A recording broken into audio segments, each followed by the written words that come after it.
Welcome, everyone, to the question and answer part of every Studcast here on Southeastern Rewind. We hope you enjoyed this Studcast. Now, here's the first question for today. Number one, why did you start doing your podcast, Ron? What was your initial idea? Good question, Dave. I was invited on a couple of podcasts, and they were kind of amazed at how many wrestling stories I had, and I seemed to have some knowledge of the business. And the first one I ever did actually was one with Austin Idol, and it was produced by Brian Last, same company that produced my Studcast by Brian Last, Arcadian Vanguard Podcast Network, and Brian was the co-host on the show.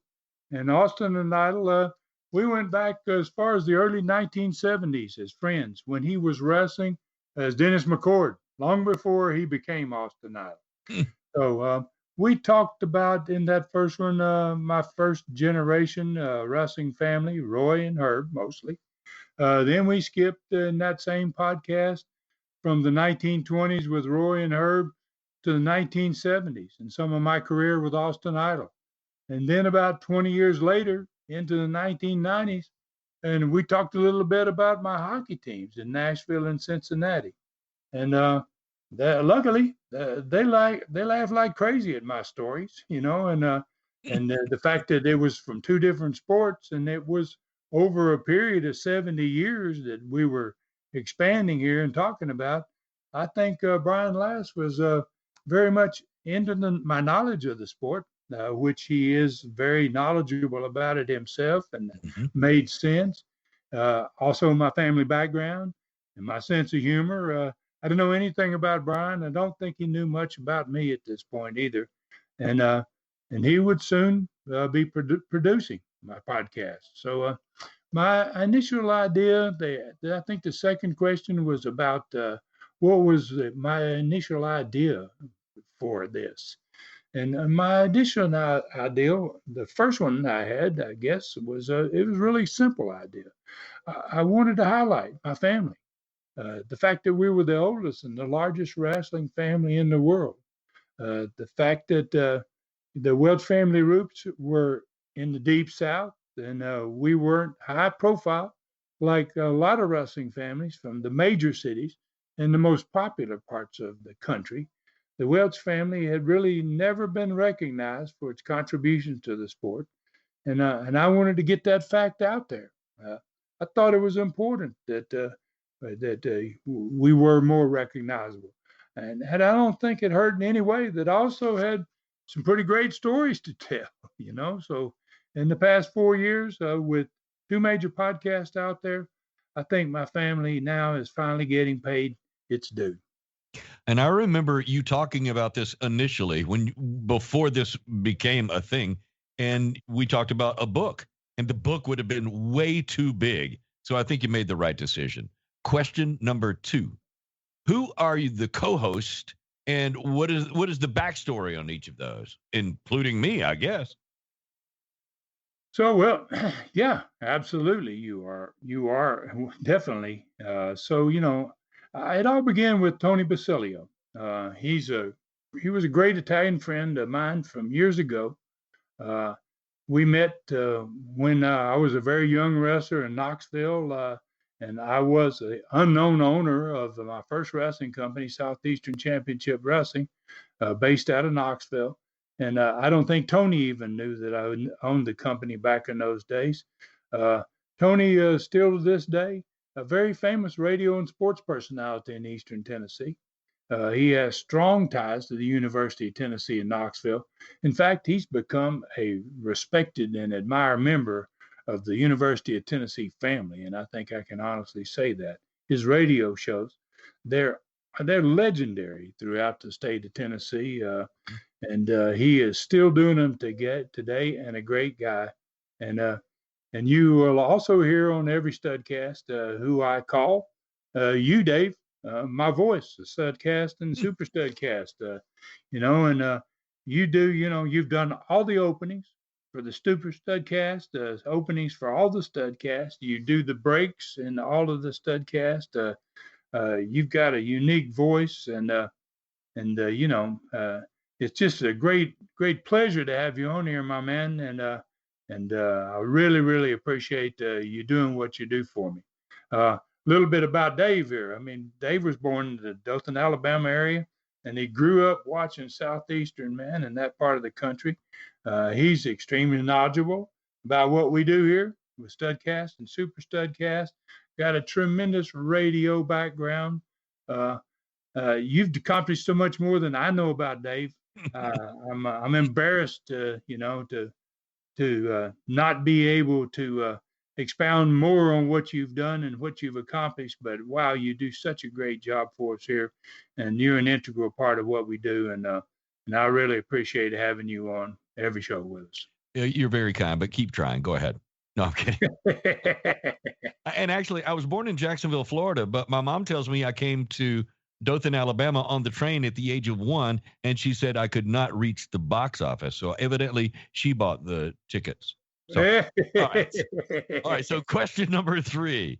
Did the boys even have shoes, or did Roy stay in the Albuquerque desert barefooted?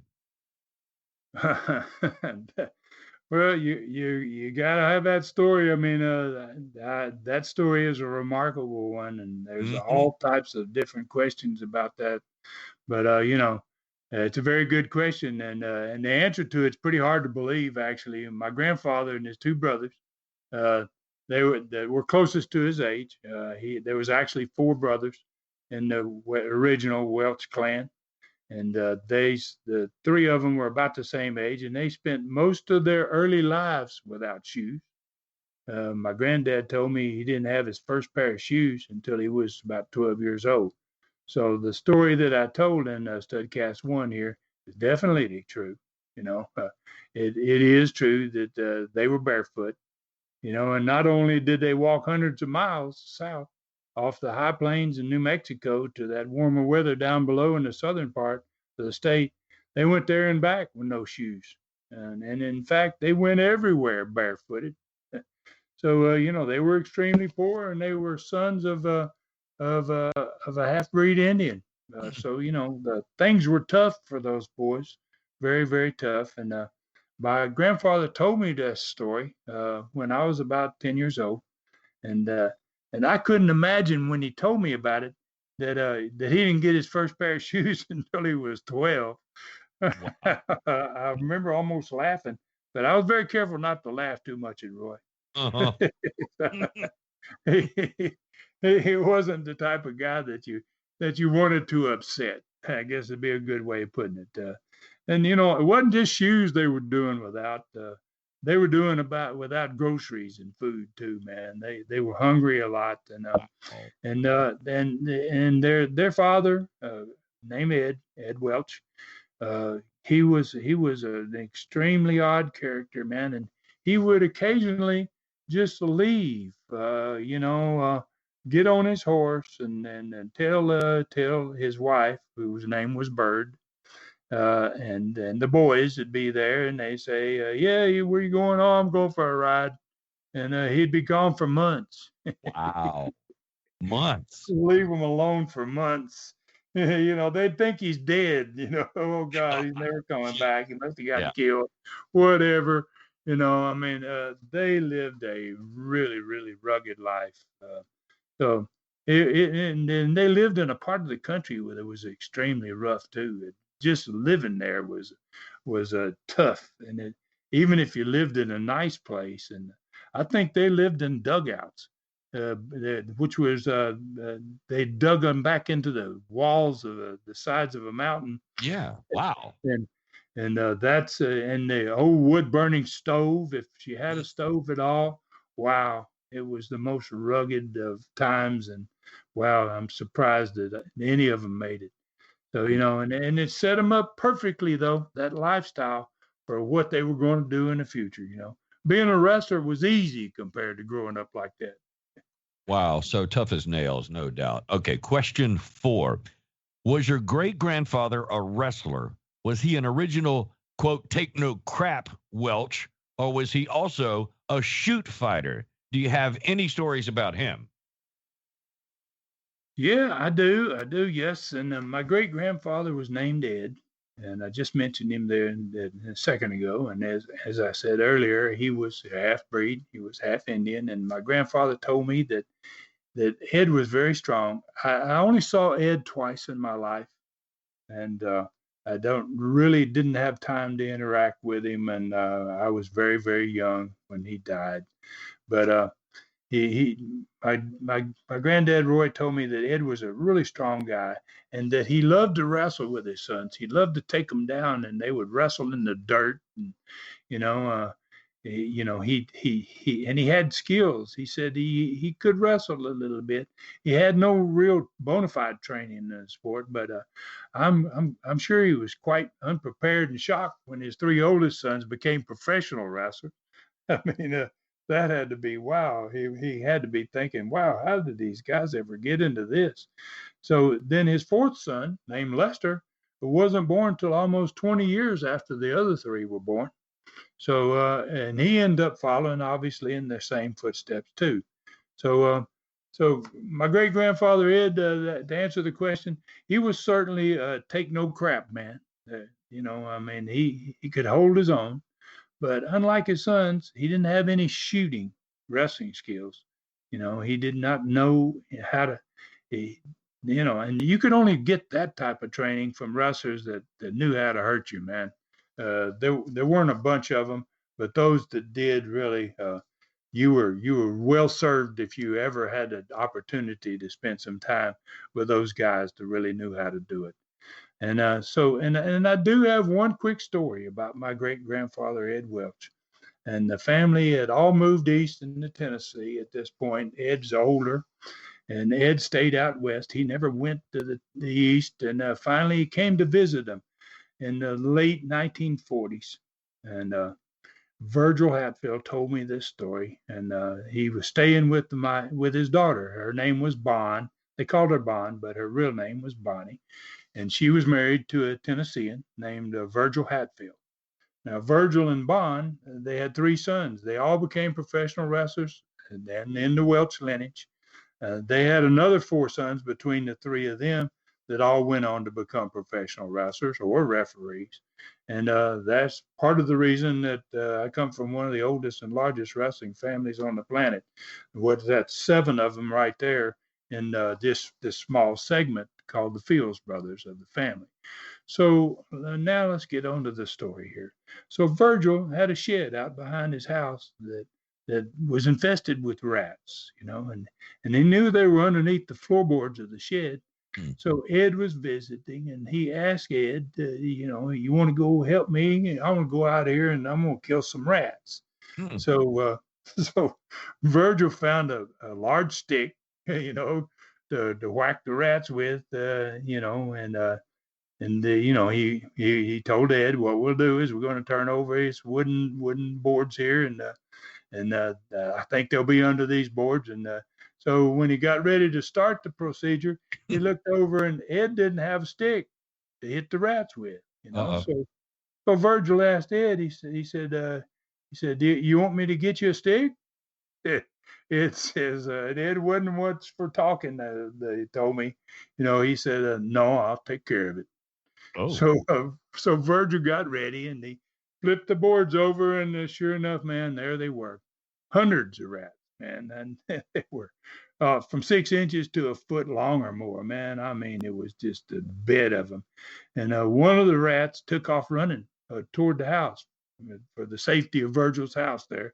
And, he knew if he got there, he'd live through it. And so Virgil chased after him, man. He's swinging the club again and again, and he's trying to hit him and trying to hit him and trying to hit him. And he couldn't hit him, and he got the rat went run to the house, and he got away. So Virgil then, he'd forgotten all about Ed. And he turned around and looked, and there was Ed. He was standing in the middle of the bed of rats. And he had a double handful of rats in both hands, as many as he could grab and pick up, right? And they were biting him on the hands and the arms.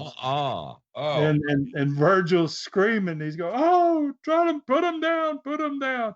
But Ed says, "No." And this real, it's like they're not even bothering him, right?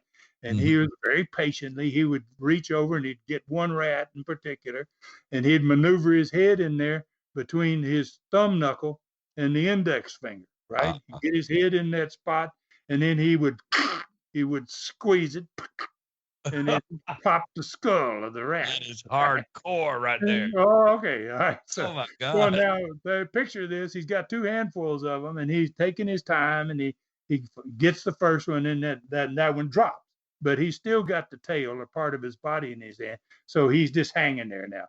And then he reaches and gets another, and he goes through this process long and the second one, and finally, after he continues, and the rats kept just biting him, and Virgil's going crazy. He's just screaming and pleading with him, drop him! Oh God, please, hurry, man, drop him! So and he just kept doing the deal until he stood there, and there was 6 or 8 rats in each head hanging, dead.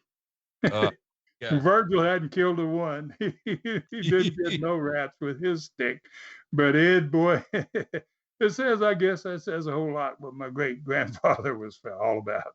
Yeah. Oh, no doubt. A rat killing used to be with a 410 shotgun, but I've never heard of it done by hand. And in Jerry Clower days, they did use a stick on occasion, but yeah. Are you kidding me, dude? That story kind of gives me, I don't know if that's chills or goosebumps or what that is. Oh, and they say big pops from wrestling crowds used to do. Yeah. Okay. I can relate to that. All right. So one last question from Studcast number 1, Ron. Question number 5, if you're ready. Since the Carny language has become common knowledge, can you explain the term? Well, I sure can, Dave.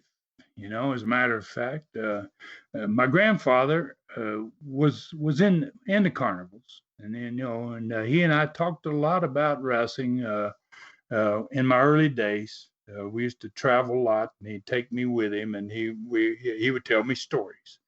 And so we talked about traveling in the carnivals, and oddly enough, man, a whole lot of shooters way back before there was even organized wrestling were wrestling in these carnivals, and there were in the carnivals in those days, early 1920s, Jesus, even before that, probably back into the 1900s, they were having these wrestlers Mm-hmm. wrestle in what they called the valley, and I guess the polite way of putting it, the wrestlers probably Roy spent about 2 years, he said, in the carnivals, traveling around and wrestling on the valleys.